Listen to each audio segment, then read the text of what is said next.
Good morning. આશા છે આપ સૌ મિત્રો મજામાં હશો. આજે આપણે આપણું ઇન્ડિયન એક્સપ્રેસ એડિટોરિયલ પેજ, તારીખ છે 18 જુલાઈ 2026. મહત્ત્વના આર્ટિકલ છે India now has the funds, talent and opening for research leap. ભારત પાસે અત્યારે ફંડ પણ છે, ટેલેન્ટ પણ, પ્રતિભા પણ છે અને હવે આપણે એક રિસર્ચ માટેની શરૂઆત પણ કરી દીધી છે. ત્યાર પછી સેમિકન્ડક્ટરનું વિઝન ભારતનું શું છે, એ માત્ર દુકાનો કરતાં આગળનું શું હોવું જોઈએ એ આમાં વાત છે, જોઈશું.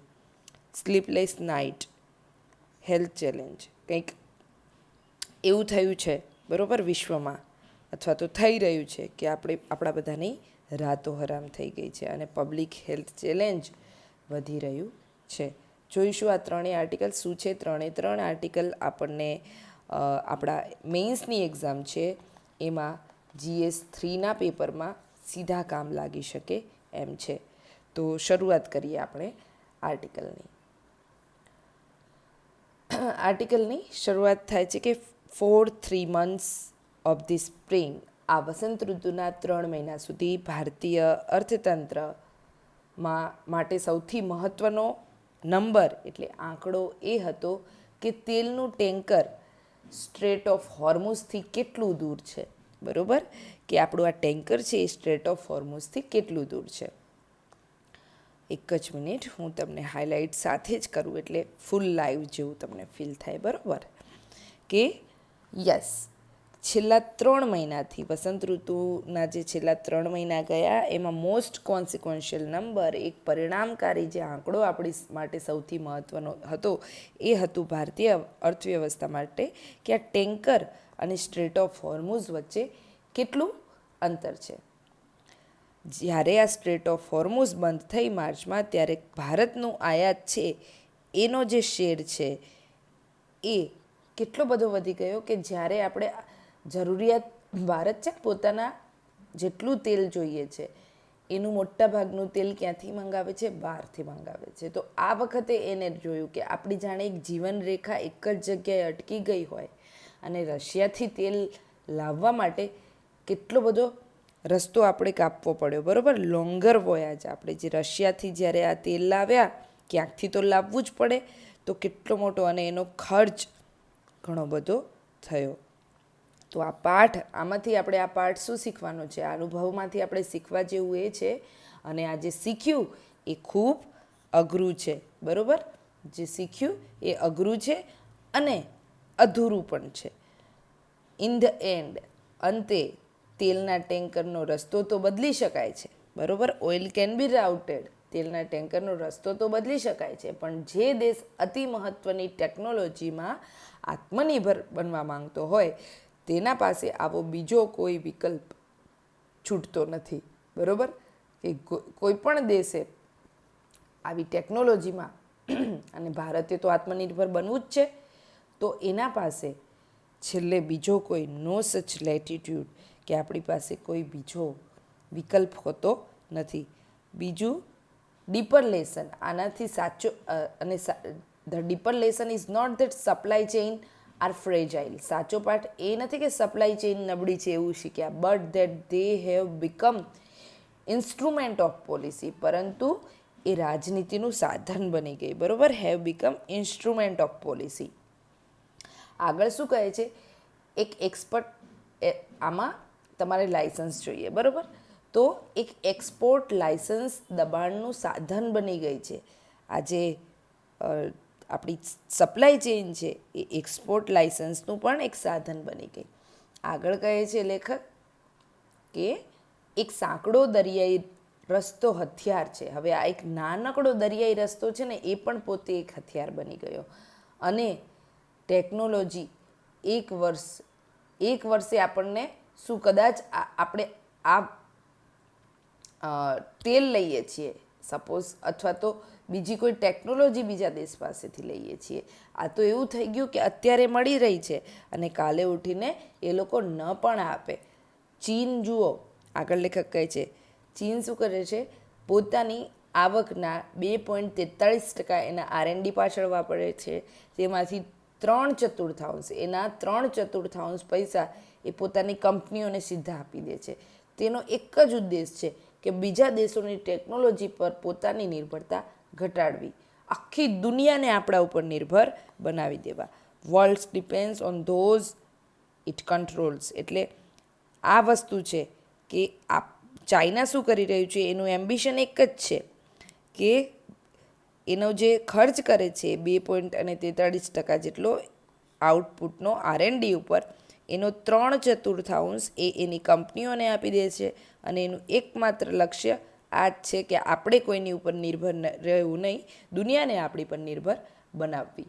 આગળ લેખક કહે છે, હવે Bharat, India knows where it stand. હવે ભારતને ખબર છે કે એ ત્યાં ક્યાં ઊભું છે, કારણ કે તેણે પોતાની સ્થિતિને કોઈ પણ ડર વગર તપાસી લીધી છે. આપણને કોઈ ડર, મતલબ આપણને ખબર જ છે વિધાઉટ ફાઇનાન્સિંગ આપણે શું કર્યું છે કે ઘણા બધા ભારતનો અત્યારે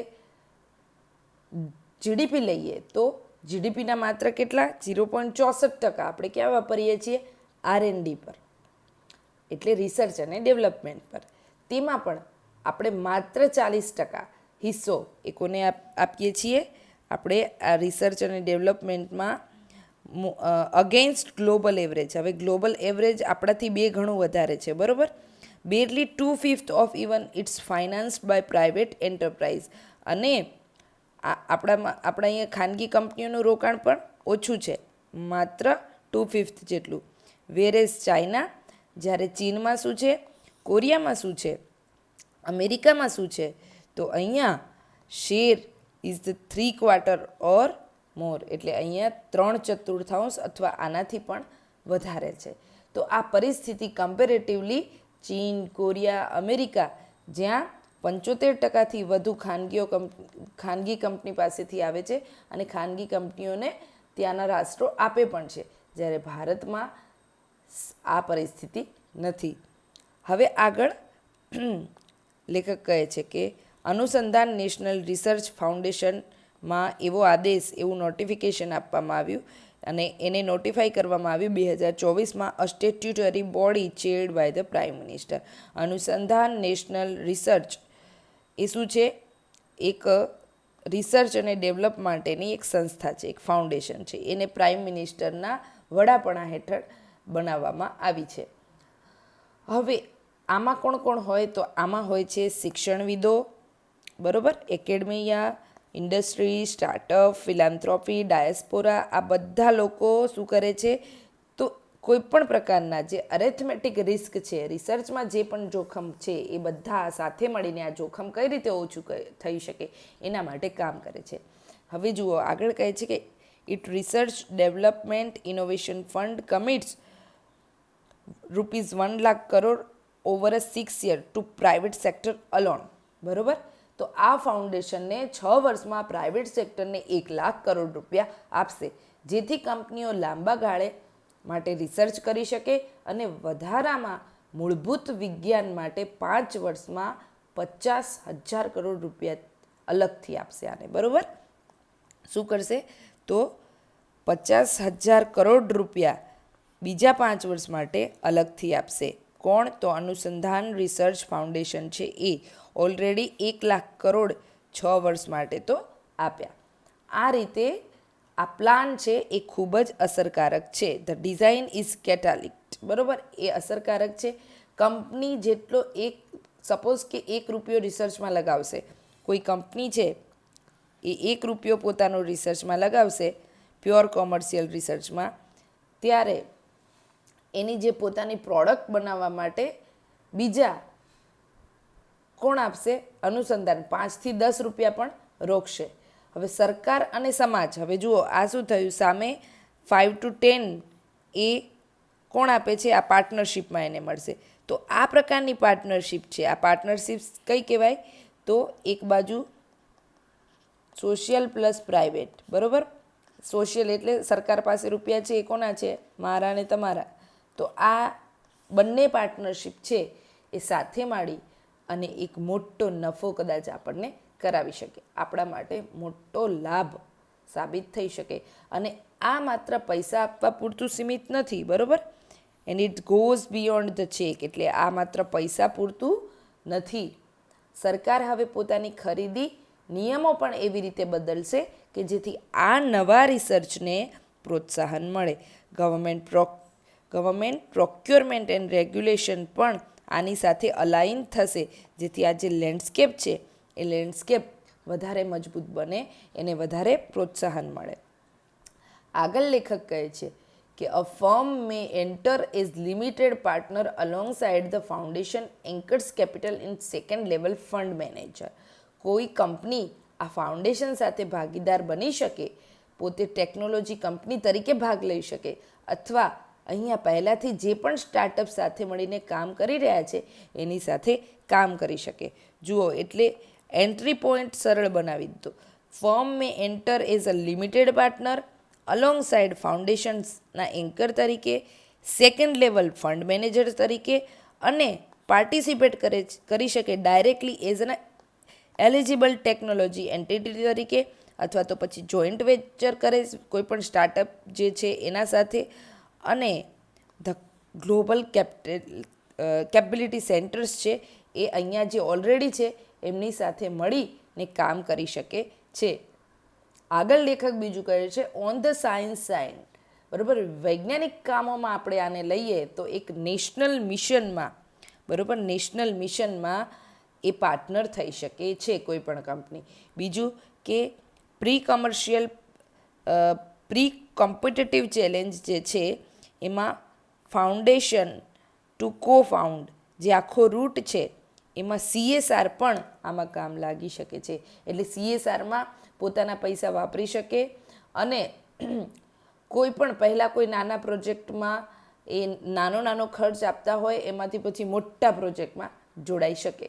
કઈ રીતે કંપનીઓ પોતાનું પાર્ટિસિપેશન વધારી શકે એના આ રસ્તા આપી રહ્યા છે લેખક અહીંયા, બરાબર.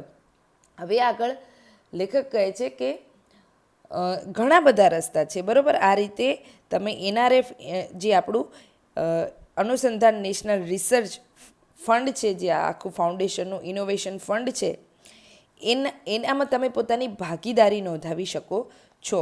અને સો મેની ડુઅર્સ, અને આટલા બધા રસ્તાઓ ખોલવાનો એક જ હેતુ છે કે કોઈ કંપની માત્ર નિયમોને લીધે પાછળ ન રહી જાય. The threshold should never be what keeps willing the firm outside.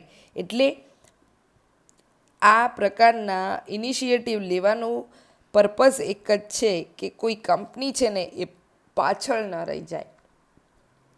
હવે આગળ લેખક કહે છે but the argument must move on from what is offered to what is required. પણ હવે આપણે માત્ર શું મળે છે એનાથી વધીને આગળ વધીને શું જરૂરી છે, બરાબર, વોટ ઇઝ રિક્વાયર્ડ, અહીંયા આપણે જવાનું છે. આ આપણું ધ્યાન આપવાનો પોઈન્ટ આ છે. કારણ કે સરકારનું આ ફંડ છે ને, સરકારનું આ ફંડ કઈ કંપનીઓની મહેનતનું, સરકારનું આ ફંડ છે એ કોઈ સબસ્ટિટ્યૂટ નથી, બરાબર. For a catalyst is not a substitute or a crutch. એટલે આ ફંડ તમને મળી ગયું એટલે કંપનીએ હવે મહેનત નહીં કરવી પડે એવું નહીં. સરકાર તમને ફંડ આપશે પણ મહેનત તો કંપનીએ પહેલાં જેટલું કરતી હતી એનાથી વધારે કરવી પડશે. સરકારે પણ સામે મહેનત કરવાની જ છે કે ભાઈ હવે સરકારે ફંડ આપી દીધું એટલે સરકાર તરફથી કોઈ આ રિસર્ચ અને ડેવલપમેન્ટનું કામ નહીં થાય એવું નહીં. રિસર્ચ અને ડેવલપમેન્ટ માટે જે મહેનત છે એ પહેલાં કરતાં પણ બંને સ્તરે વધારે કરવી પડશે. હવે આગળ લેખક કહે છે the foundation can lower the risk of climb. સરકાર જોખમ ઓછું કરી શકે છે પણ મહેનત તો કંપનીએ કરવાની છે.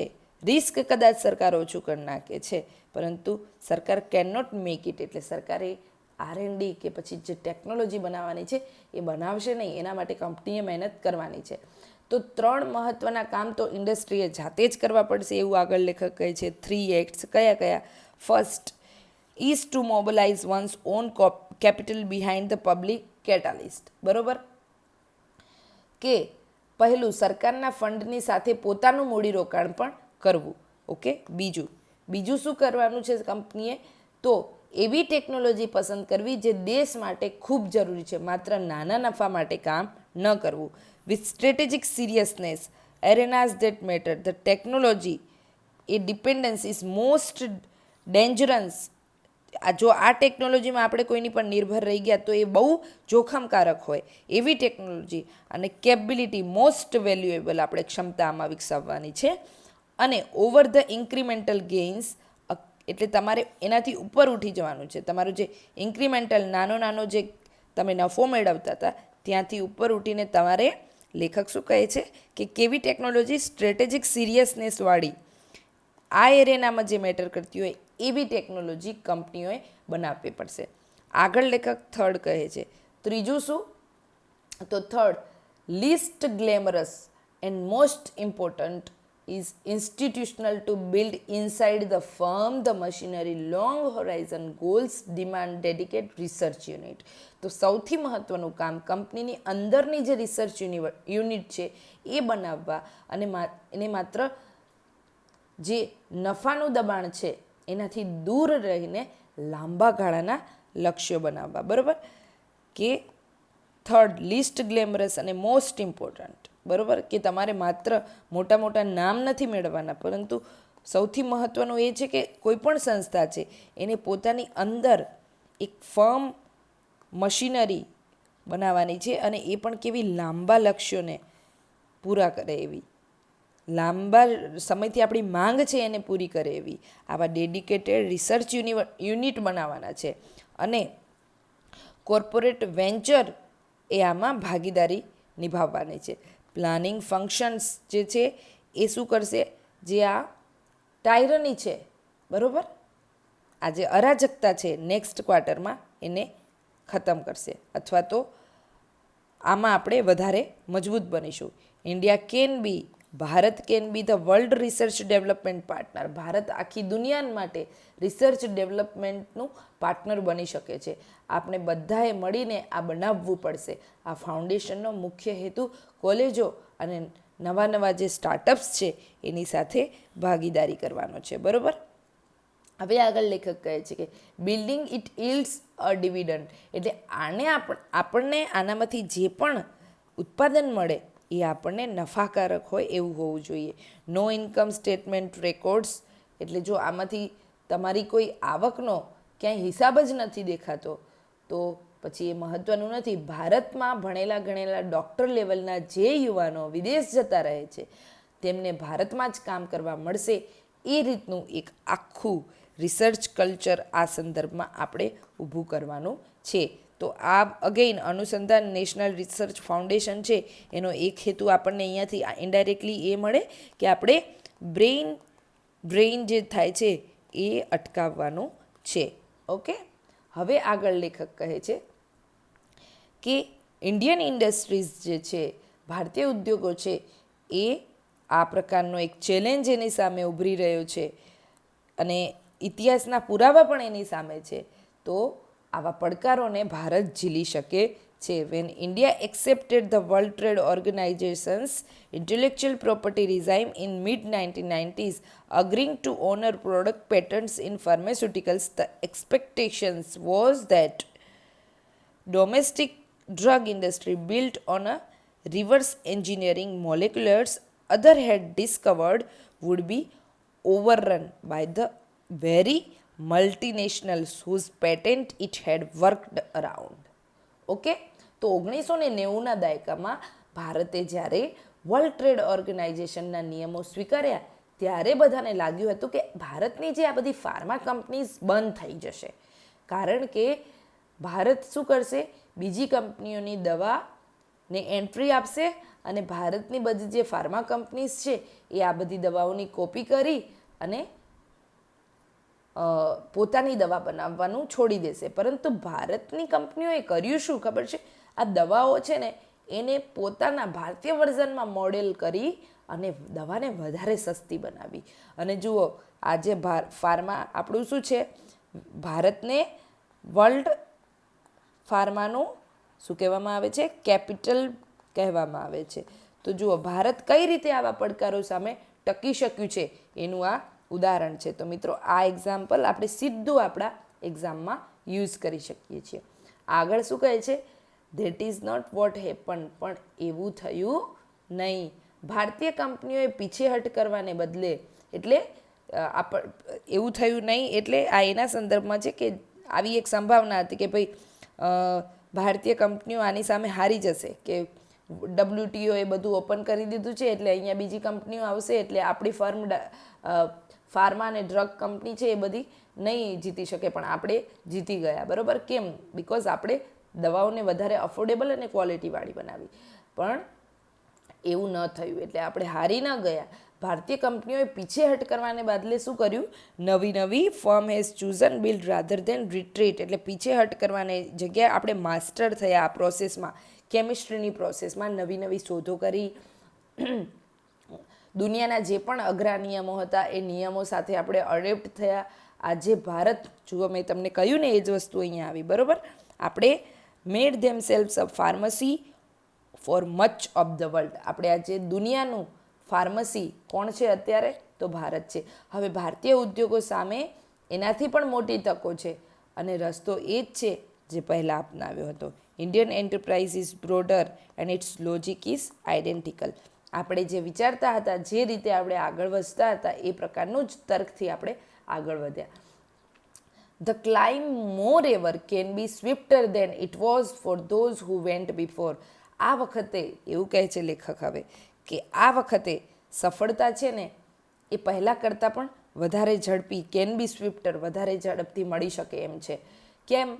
તો India faces the task with piece in place at once. ભારત પાસે અત્યારે બધું જ છે. બરાબર? Piece in place at once, અત્યારે બધું જ છે. જુઓ, ભારત પાસે શું છે? ડેમોગ્રાફી છે, એટલે યુવા વસ્તી છે. બરાબર? ડિજિટલ પબ્લિક ઇન્ફ્રા છે આપણી પાસે, ભારત પાસે ફંડ પણ છે, ભારત પાસે આર્કિટેક્ચર પણ છે, અને આ એક વિશ્વ સામે એક આખી એવો સમય ઊભો થયો છે કે જેનો રિવાર્ડ્સ છે એ કોઈ પણ અર્થવ્યવસ્થા જે આટલી મજબૂત હોય, બરાબર, એ પોતે વિશ્વને એક વિકલ્પ તરીકે પોતે વિકલ્પ બની શકે છે વિશ્વ માટે. મતલબ કે ઓલ્ટરનેટિવ, દુનિયાને ચીનનું ઓલ્ટરનેટિવ જોઈતું હોય તો આપણે ભારત એ આ વિકલ્પ બની શકે છે. સિંગલ ડોમિનન્ટ સપ્લાયરની સામે ભારત એક ઓલ્ટરનેટિવ બની શકે છે. સિંગલ ડોમિનન્ટ સપ્લાયર કોના અર્થમાં? ચીનના અર્થમાં વાત થઈ રહી છે. These are two conditions under which country does not merely catch up but leaps.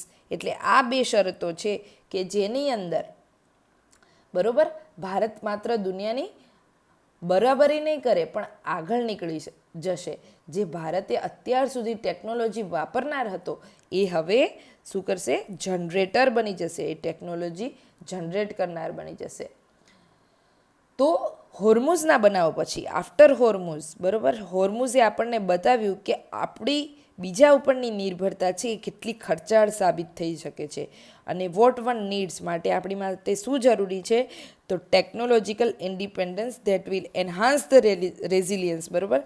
ટેકનોલોજીમાં આપણે સ્વતંત્ર થઈ જશું તો આપણે વધારે મજબૂત બની જઈશું અને ઇવેન્ચ્યુઅલી અને આગળ જતાં આપણે ઇન્ડિસ્પેન્સેબિલિટી, બરાબર, આપણે પોતાની એક તાકાત બનાવી શકીશું. બરાબર? અને અચીવડ કરી શકીશું ઓનલી બાય બિલ્ડિંગ કેપબિલિટીઝ, પોતાની ક્ષમતા વિકસાવીને, ફ્રોમ ગ્રાઉન્ડ અપ, એટલે તળિયાથી લઈને ઉપર સુધી. The state has walked the first stretch of that road. અને આપણું રાષ્ટ્ર છે એ આ રસ્તા ઉપર એને પેલું પગથિયું માંડ્યું છે.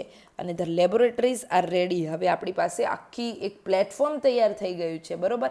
લેબ તૈયાર છે, પૈસા તૈયાર છે, અને ઉદ્યોગોએ હવે શું કરવાનું છે? ઉદ્યોગોએ પોતાની the industries commitment will complete the compact. આ જે આખું માળખું છે, આ કોમ્પેક્ટ છે, જે આખું તમારે આગળ મોડલ મૂકવામાં આવ્યું છે, એના માટે હવે ઇન્ડસ્ટ્રીએ મહેનત કરવાની છે. તો મિત્રો, આ હતો આર્ટિકલ આપણો. બહુ સરસ આર્ટિકલ હતો. અને આ આર્ટિકલમાંથી આપણે શું શીખ્યા એ પણ જોઈ લઈએ. તો આપણે આમાંથી શીખ્યા એક, શું? આત્મનિર્ભરતાનો પાઠ. બરાબર? આપણને કોને આપ્યો? સ્ટેટ ઓફ હોર્મુઝની જે ક્રાઇસિસ થઈ એના કારણે. અને આ ઉદાહરણથી આપણને એવું જ અહીંયા શીખવા મળ્યું કે ઉર્જા અને ટેકનોલોજી પર અન્ય પર નિર્ભર રહેવું દેશ માટે નુકસાનકારક છે. બીજું આપણે શીખ્યા આમાં જે હતું એ કે સપ્લાય ચેઇન છે, બરાબર, એ હવે કંઈ એક સાધન નથી, આ ટૂલ નથી, પરંતુ આ રાજનીતિ બની ગઈ છે. ઓકે, આની ઉપર રાજનીતિ થઈ રહી છે. માટે આપણે ટેકનોલોજી અને ઉર્જાની નિર્ભરતા ઘટાડવી અનિવાર્ય છે. ત્રીજી વસ્તુ આપણે આમાંથી શીખ્યા કે ભારત તેના જીડીપીના કેટલો ખર્ચો કરે છે? માત્ર 0.64%. બરાબર, જે વૈશ્વિક સરેરાશ છે એના કરતાં અડધું છે. બરાબર, આપણે અડધાથી પણ ઓછું કરીએ છીએ. ત્યાર પછી ભારતમાં જે ખાનગી ક્ષેત્ર ફાળો આપે છે, બરાબર, એ કેટલું છે? 2/5, યાની 40% જેટલું છે. જ્યારે વિશ્વમાં ખાનગી કંપનીઓનું જે જોડાણ છે એ 75% જેટલું છે. આ શીખ્યા. હવે આપણે બીજું શું શીખ્યા આમાં? આ આર્ટિકલમાંથી પાંચમું ડાયમેન્શન કે અનુસંધાન નેશનલ રિસર્ચ ફાઉન્ડેશન જે છે એ સરકારનું સાચી દિશામાં લેવાયેલું પગલું છે. આનાથી શું થશે કે R&Dમાં રહેલું જોખમ છે એ ઘટશે. ખાનગી ક્ષેત્રને લાંબા ગાળાના લાભ મળશે. ઓકે, ત્યાર પછી બીજું, આગામી 6 વર્ષમાં કેટલું? તો આ સેક્ટરમાંથી NRF 1,00,000 કરોડ રૂપિયા છે એ ફાળવણી કરશે. બરાબર, અને 5 વર્ષમાં 50,000 કરોડ રૂપિયા. તો આ વસ્તુ છે કે કઈ રીતે નાણાકીય સહાય આપશે. ત્રીજી વસ્તુ કે NRFના આ ફંડ છે ને એ કેટાલિસ્ટનું કામ કરશે, ઉદ્દીપકનું કામ કરશે. બરાબર, અને અહીંયા કંપની 1 રૂપિયો આપશે તેનાથી 5 થી 10 ગણો વધુ ખર્ચ કરવામાં આવશે NRFમાંથી. તો આ વસ્તુ આપણે અહીંયાથી શીખ્યા. હવે પછી છઠ્ઠું ડાયમેન્શન હતું એ હતું કે હવે સરકાર તો ફંડ આપી રહી છે, બરાબર, NRF દ્વારા સરકાર ફંડ આપી રહી છે, સામે કંપનીએ પણ મૂડી આપવી પડશે. બરાબર, બીજું, કંપનીએ નાના નફાની જગ્યાએ શું કરવાનું છે? સ્ટ્રેટેજિક ટેકનોલોજી ઉપર કામ કરવાની જરૂર છે. હવે કંપનીએ બીજું શું કરવાનું છે? નાના નફાની જગ્યાએ પોતાના રિસર્ચ યુનિટ ડેવલપ કરવાની જરૂર છે. તો આ પ્રાઇવેટની જવાબદારી છે. પછી અહીંયા એક સાતમું ડાયમેન્શન એ હતું કે 1990માં, બરાબર, WTOએ જે પોતાના નિયમો બદલ્યા. હવે આ નિયમો બદલ્યા ત્યારે ભારતમાં એક ડર હતો, દુનિયાને પણ એવું લાગતું હતું, પરંતુ ભારતે આ ડરનો સામનો કર્યો અને ભારતનો ફાર્મા ઉદ્યોગ છે એ આજે વર્લ્ડનું કેપિટલ બની ગયો. ભારત માટે અત્યારે સુવર્ણ તક કઈ છે? આઠમું ડાયમેન્શન, આપણી પાસે યુવા વસ્તી છે, આપણી પાસે પ્રતિભા છે, બરાબર, અને આપણી પાસે વિશ્વસ્તરનું ડિજિટલ ઇન્ફ્રા પણ છે. હવે ભારત એક ઉપભોક્તા માટે આપણે કન્ઝ્યુમર નથી રહ્યા, પરંતુ સર્જન કરતા બની ગયા છીએ. ટેકનોલોજીના જનરેટ કરતા આપણે ક્રિએટર બની ગયા છીએ. તો આ બધી ભારત પાસે શું છે? એક આગવી તકો છે. તો આટલી વસ્તુ આપણે સરસ આ આર્ટિકલમાંથી શીખી. બરાબર, હવે આપણે બીજો આર્ટિકલ જોઈએ. અને આર્ટિકલ છે સેમિકન્ડક્ટર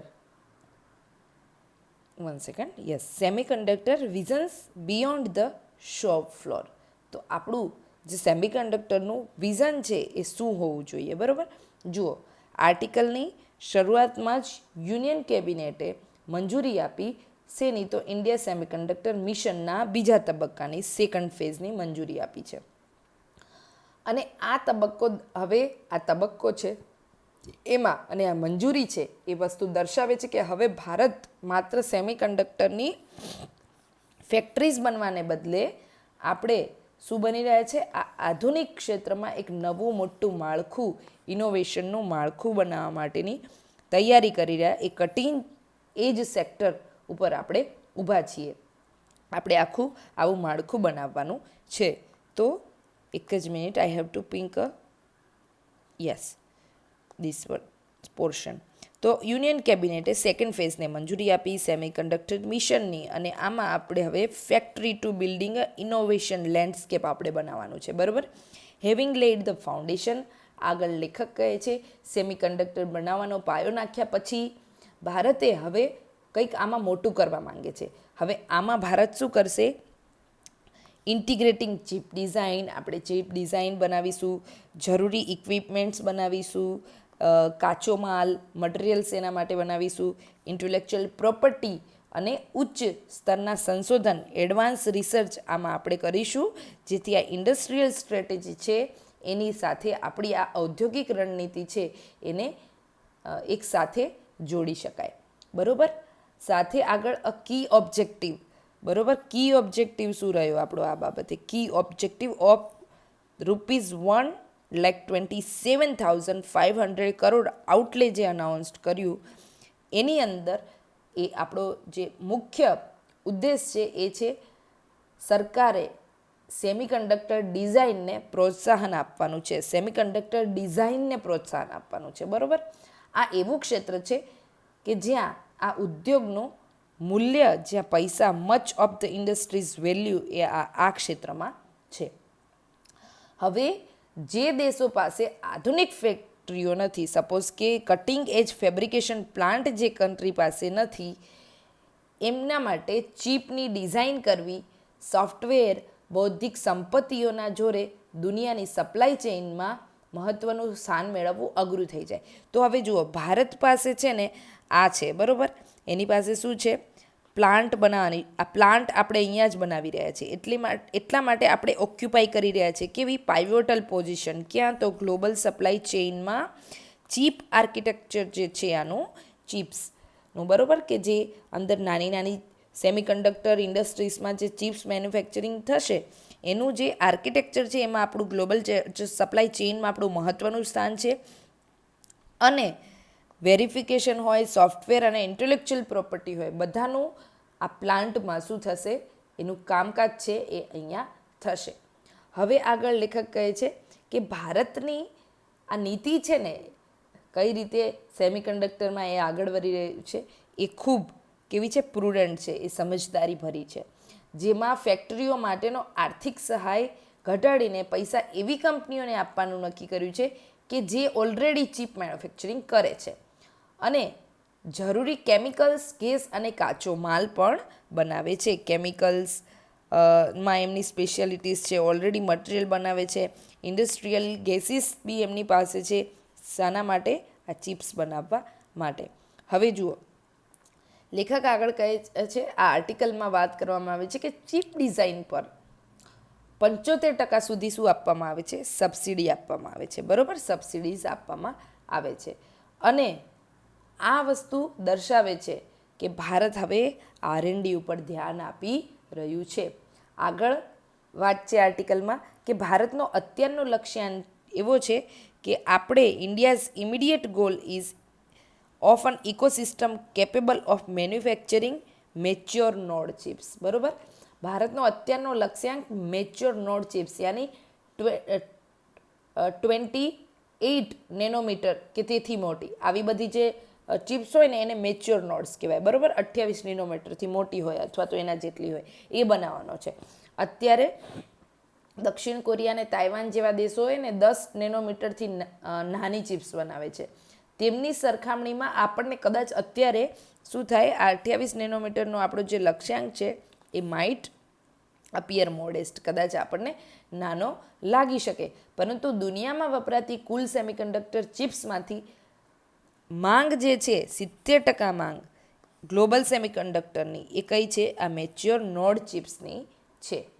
આગળ લેખક કહે છે મોબાઈલ ઇન્ડસ્ટ્રીઝ લઈ લો, બરાબર. Electronics, smartphone, power grid, medical device, આ બધામાં ક્યાંય 10 મીટરથી નાની મેનો ચિપ્સ આની જરૂર પડતી નથી. આ બધામાં કઈ? આ મેચ્યોર નેનો જે નોડ ચિપ્સ છે એની જરૂર પડે છે.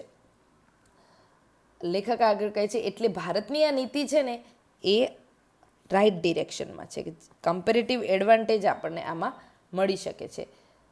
That said, the country must not lose the sight of the development in fast moving sector. તેમ છતાં આ ઝડપથી બદલાતો જે આખો સમય છે, ફાસ્ટ મૂવિંગ સેક્ટર છે, એમાં ભારતે શું ન કરવું જોઈએ, તો આ ઝડપથી બદલાતા ઉદ્યોગમાં થતા ફેરફારો પર ભારતનું ધ્યાન હોવું જરૂરી જ છે.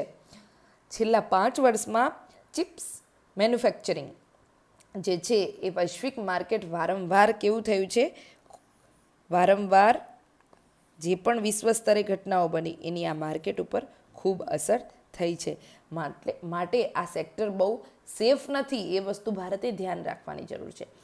પછી આગળ લેખક કહે છે કે if the covid pandemic expose the deficiency in supply chains, કોરોનાએ આપણી આગળ આ સપ્લાય ચેઇનમાં જે ખામીઓ હતી એ ઉઘાડી પાડી જ દીધી હતી. અને હવે ટેકનોલોજીની સ્પર્ધાના કારણે આ આખું રાઇવલ ક્ષેત્ર આખું ઊભું થઈ ગયું. બરાબર, આખું ક્ષેત્ર કેવું જોખમી બની ગયું છે. દરેક મેજર પાવર છે, દરેક જે મેજર કન્ટ્રીઝ છે, every major country, US, China, South Korea, Taiwan, Netherlands, Japan, એ સેમિકન્ડક્ટર કેપેબિલિટીઝ છે એને પોતાની સ્ટ્રેટેજિક લેવરેજ બનાવી રહ્યું છે.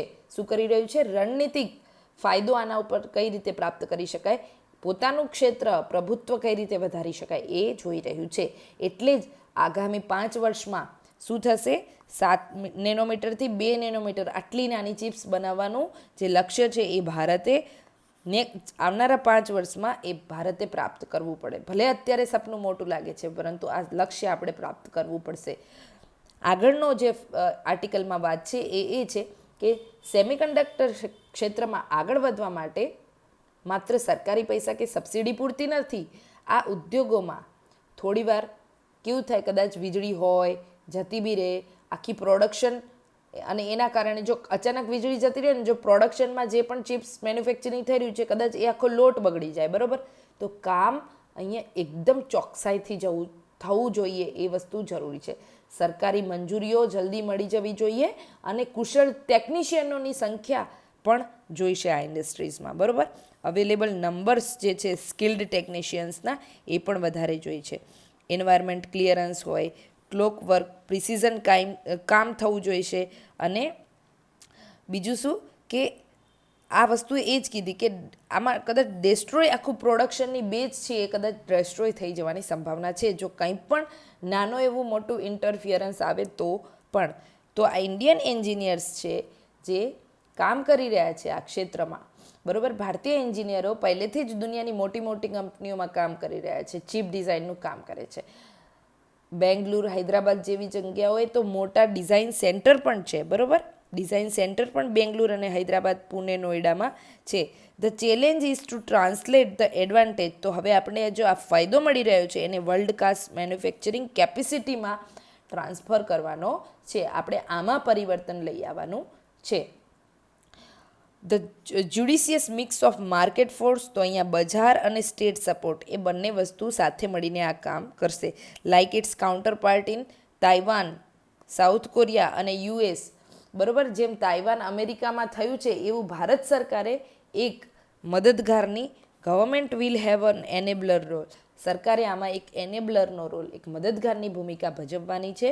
અને કોલેજ તથા કંપનીઓ એ આ માટે build link between academia and industry, આની માટે શિક્ષણ સંસ્થાઓ અને ઇન્ડસ્ટ્રી આ બંને વચ્ચે એક લિંક બનાવવી પડશે. જુઓ, કારણ કે સ્કિલફુલ લોકો અહીંયાથી આવશે, આ લોકો રોકાણ કરશે અને ફેબ્રિકેશનના પ્લાન્ટ બનાવશે. તો આ લિંક છે એ વધારે મજબૂત બનાવવાની છે અને ગવર્મેન્ટે આમાં એનેબલર રોલ ભજવવાનો છે.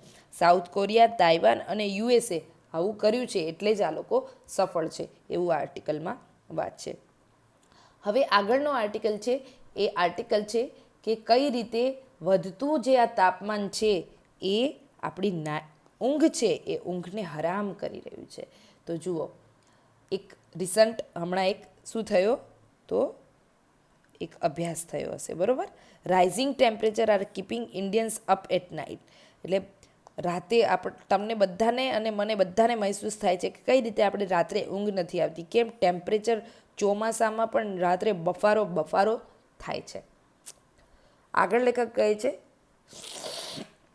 કે અમેરિકાના નું એક ક્લાઇમેટ ગ્રુપ છે, US based climate advocacy group છે, અને એને એક અભ્યાસ હાથ ધર્યો, હમણાં એને અભ્યાસ હાથ ધર્યો છે. અને આ અભ્યાસમાં દુનિયાના 1300 શહેરોમાં લોકોએ 2020થી 2025 વચ્ચે રાત્રિની અસામાન્ય ગરમીના કારણે લગભગ કેટલી ખબર છે, પોતાની 56 કલાકની ઊંઘ ગુમાવી દીધી. 2020થી લઈને 2025 વચ્ચે એક વર્ષમાં 56 કલાકની ઊંઘ તમે ગુમાવી. મતલબ કે એવું થયું કે આ ગરમીના કારણે તમે લગભગ રોજના 1 કલાક તમારી ઊંઘ કે અમુક મિનિટો તમારી ઊંઘ બગડી રહી છે. At least 10% of this loss is directly attributed to the climate change. અને આની 10% ઊંઘ છે એ શેના કારણે? એ ડાયરેક્ટલી ક્લાઇમેટ ચેન્જના કારણે જ બગડી છે, એની અસરના કારણે બગડી છે. બરાબર, ગુમાવી દીધી છે લોકોએ. આગળ આર્ટિકલ કહે છે કે in sum of India's largest city, ભારતના ઘણા મોટા શહેરોમાં એવું જોવા મળ્યું છે કે લોકો વૈશ્વિક સરેરાશ છે, જે સ્લીપલેસ નાઇટની લોકો પોતાની વિશ્વમાં જે લોકો ક્લાઇમેટ ચેન્જના કારણે પોતાની ઊંઘ ગુમાવી રહ્યા છે એના કરતાં વધારે ભારતના જે મોટા શહેરો છે, જેમ કે દિલ્હી છે, મુંબઈ છે, ચેન્નઈ છે, તો ત્યાં ચેન્નઈમાં 93 કલાક સ્લીપલેસ લોકો રહ્યા. બરાબર, મુંબઈમાં વર્ષમાં 84 કલાક લોકોએ ઊંઘ ગુમાવી, અને દિલ્હીમાં 67 કલાક. જેમ ઉનાળો વધારે લાંબો થાય છે, હોટર અને લોંગર જેમ થતો જાય છે આ ઉનાળો, એમ શું થાય છે, વધારે ભેજવાળો થતો જાય છે. અને તેમ આ આંકડાઓ આપણને શું કરે છે, આ આંકડાઓ એ finding should be as a warning, આ આપણને ચેતવણી આપે છે. Sleep is often treated as a individual problem to be fixed with the better lifestyle choice. ઊંઘને આપણે હંમેશા વ્યક્તિગત સમસ્યા માનતા આવ્યા છીએ અને જીવનશૈલી સુધારીને એને ઉકેલવાનો પ્રયાસ કરીએ છીએ. પરંતુ જ્યારે આપણું આખું વાતાવરણ, બરાબર, આજે શું થઈ રહ્યું છે, but when the environment rest difficult, આપણને આપણું વાતાવરણ, આજુબાજુનું પર્યાવરણ, ક્લાઇમેટ ચેન્જ છે એ આરામ કરવામાં મુશ્કેલી ઊભી કરે છે, ત્યારે શું થઈ જાય છે, આ એક બની જાય છે પબ્લિક હેલ્થ ચેલેન્જ. અને આ આપણા માટે શું બની ગયું છે અત્યારે? એક જાહેર આરોગ્યની સમસ્યા બની ગઈ છે. આગળ આર્ટિકલમાં વાત થાય છે, it is just one of the factor. જુઓ, ગરમી એક કારણ નથી કે જેના લીધે ભારતીયોને રાત્રે પથારીમાં પડખા આમથી તેમ ફેરવવા પડે છે.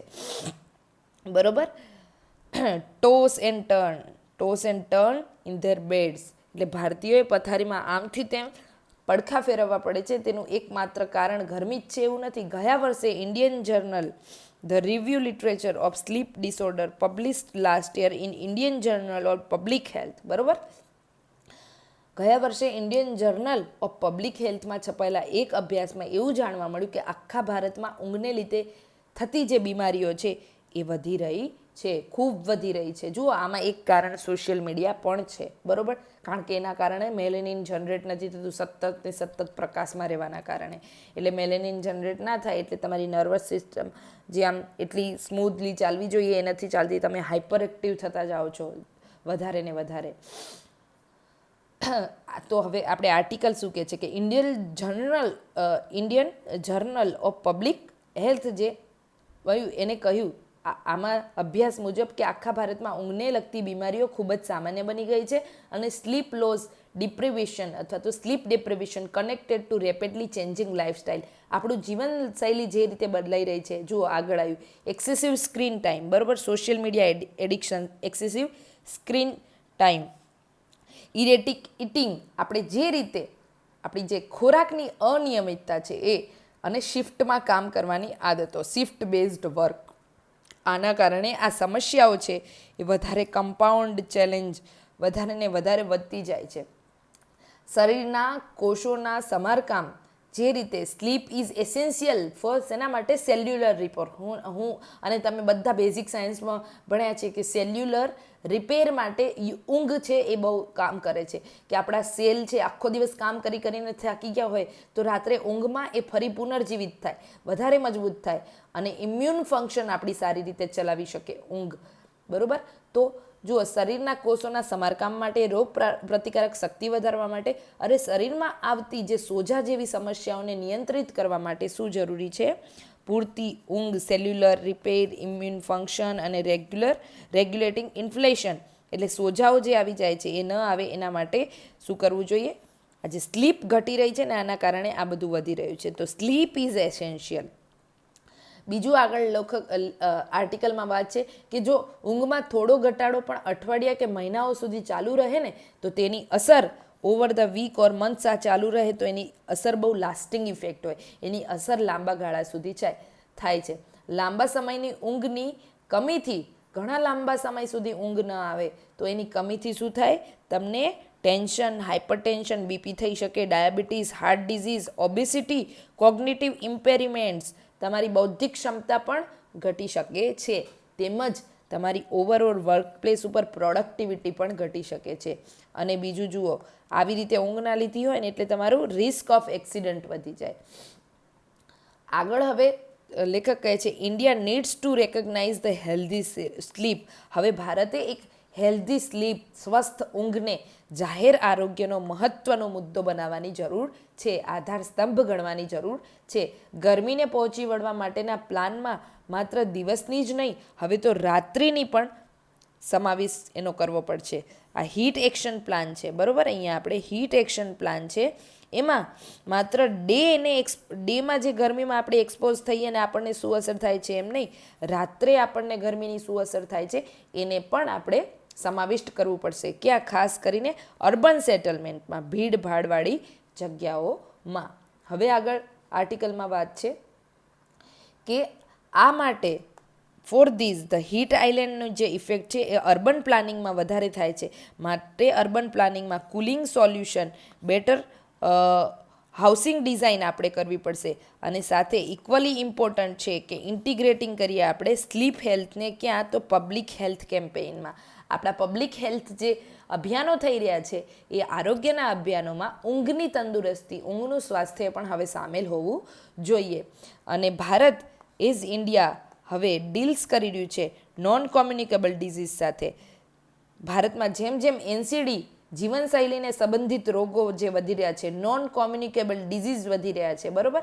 એટલે એઇડ્સ છે ને એ કેવું કહેવાય? ચેપી રોગ કહેવાય, કોમ્યુનિકેબલ ડિઝીઝ કહેવાય. પણ ડાયાબિટીસ છે, બીપી છે, આ બધા એનસીડી કહેવાય. આ તમારી જીવનશૈલી સારી નથી એના કારણે થતા રોગો છે. તો આવા રોગોની સામે અત્યારે ભારત બહુ મોટા પાયે લડી રહ્યું છે.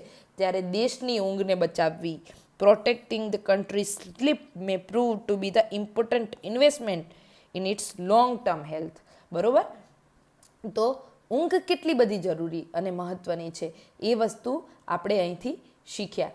તો આજના આર્ટિકલમાંથી આપણે બહુ સરસ સરસ વાતો શીખ્યા કે જે આપણે સીધી આપણા એક્ઝામમાં આપણે પોઈન્ટ્સ તરીકે લખી શકીએ છીએ, બરાબર? એમાં જે આ ચીપ મેન્યુફેક્ચરિંગવાળો હતો એમાંથી આપણે કયા કયા મહત્ત્વના બાબતો શીખ્યા કે ભારતે, આપણે અહીંયા એક જ મિનિટ રિવિઝન કરી લઈએ કે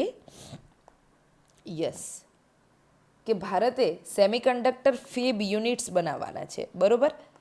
હવે આ ફેબ યુનિટ્સ આપણે સ્થાપવા તો જઈ રહ્યા છીએ. અહીંયા શું શું કામ થશે? ડિઝાઇનિંગનું, રો મટીરિયલ, કેમિકલ એડવાન્સ અને રિસર્ચમાં એડવાન્સ, આ બધા કામ. એટલે આપણે આખી એક ઇનોવેશન સિસ્ટમ બનાવવા જઈ રહ્યા છીએ. બીજું કે આમાં આર્થિક ફાળવણી કરવામાં આવી છે. કેટલી? તો 1,27,500 કરોડની. હવે 75% સુધી સરકારે પ્લસ બીજી આમાં સબસિડી જાહેર કરી છે, બરાબર? બીજું કે સરકાર ફેક્ટરીઓ માટે સબસિડી ઘટાડીને તે પૈસા ક્યાં? આ સબસિડી 75% પ્લસ આ ભંડોળ. અને બીજું હવે જે ઉદ્યોગો છે એમના માટે જરૂરી શું થઈ જાય છે કે જે ઓલરેડી ઉદ્યોગો છે જેની પાસે રો મટીરિયલ છે, સ્પેશિયાલિટીઝ છે કેમિકલની, ઇન્ડસ્ટ્રીયલ ગેસની સુવિધા એમની પાસે છે, એ કંપનીઓને આની સાથે જોડવામાં આવશે. અત્યારે ભારત શું કરી રહ્યું છે? મેચ્યોર નોડ ઉપર કામ કરી રહ્યું છે. મેચ્યોર નોડ એની પણ આપણે વાત કરી. આગળ જતાં ભારતે 2 નેનોમીટરથી લઈને 7 નેનોમીટર સુધી પણ કામ કરવું પડશે. એટલે સમય સાથે આપણે આમાં વધારે અપડેટ થતા રહેવાનું છે. હવે આખી જે આમાં મેઇન વસ્તુ છે એ શું છે કે ભારત પાસે ટેલેન્ટ છે, ઇન્ડસ્ટ્રીઝ પણ છે અને એકેડમી છે, અને સરકાર સેમિકન્ડક્ટર ફેબ યુનિટ સ્થાપી રહી છે. તો એક ચોક્કસ માળખું આપણી પાસે ઊભું થઈ ગયું છે. હવે આ બધા વચ્ચે આપણે મજબૂત લિંક બનાવવાની છે અને વિશ્વની જે ગ્લોબલ સપ્લાય ચેઇન છે એમાં આપણે મજબૂતીથી જોડાવાનું છે. ઓકે, આ સાથે હવે જે બીજો જે આપણે આર્ટિકલ જોયો એમાં આપણે અહીંયા શું શું શીખ્યા, તો એમાં આપણે શીખ્યા કે કઈ રીતે સ્લીપ છે એ હવે જાહેર આપણા સ્વાસ્થ્યનો મહત્ત્વનો મુદ્દો બની ગયો છે. અને જુઓ, હીટ એક્શન પ્લાન છે એમાં આપણે અત્યારે દિવસની ગરમીનું આકલન કરીએ છીએ, પરંતુ રાત્રે જે ગરમી પડે છે અને એના કારણે લોકોની જે ઊંઘ હરામ થાય છે, ઊંઘ હરામ થવાના કારણે એમના નોન કોમ્યુનિકેબલ જે ડિઝીઝ છે એ વધી રહ્યા છે. અને આના કારણે માત્ર પેલું નહીં કે તમને ફિઝિકલ નહીં, પરંતુ સેલ્યુલર રિપેર છે એ ઘટી જાય, ઇમ્યુન કેપેસિટી તમારી ઘટી જાય. બીજું શું થાય? હૃદય રોગ વધી જાય. ત્રીજું થાય ઇન્ફ્લેમેશન, સોજાઓ આવી જાય તમને. ત્યાર પછી કોગ્નિટિવ ડિસઓર્ડરન્સ ઊભું થાય, બરાબર? એટલે તમે માનસિક ક્ષમતા તમારી ધીરે ધીરે ગુમાવવા લાગો. અને આ બધું શેના કારણે થાય છે? તો એક તો ગરમી, ક્લાઇમેટ ચેન્જ, બીજું સ્ક્રીન ટાઈમ, સોશિયલ મીડિયાનું એડિક્શન અને ઇરેટિક ઇટિંગ, બરાબર? આપણી ખાવાની અયોગ્ય પદ્ધતિઓ. જુઓ, આવું તો ક્યારે વિચાર્યું કે ભાઈ આવા પ્રોબ્લેમ આવી રહ્યા છે અને એમાં ક્લાઇમેટ ચેન્જ પણ એક ભાગીદાર બને છે? તો આ બધા ડાયમેન્શન માટે આપણે વાંચવાનું છે ઇન્ડિયન એક્સપ્રેસ, બરાબર? તો મિત્રો, આશા છે કે તમને આ આપણું આજનું ડિસ્કશન છે એ તમારી એક્ઝામમાં તમને સીધું ઉપયોગી થાય. અને જુઓ મિત્રો, તમને સારું લાગે, જેન્યુઅનલી તમને એવું લાગે કે બહુ સરસ આ બધું થઈ રહ્યું છે, તો આને તમે શેર, સબસ્ક્રાઈબ, લાઇક, કમેન્ટ કરવાનું ના ભૂલતા, બરાબર? આપણે ફરી મળીશું સોમવારે, બિકોઝ આજે સેટરડે છે, કાલે રવિવારે એટલા મહત્ત્વના આર્ટિકલ આવતા નથી. એક દિવસ તમે પણ રિવિઝન કરો, હું પણ રિવિઝન કરું, અને આપણે બધા સફળ થઈએ એવી આશા સાથે થેન્ક યુ સો મચ.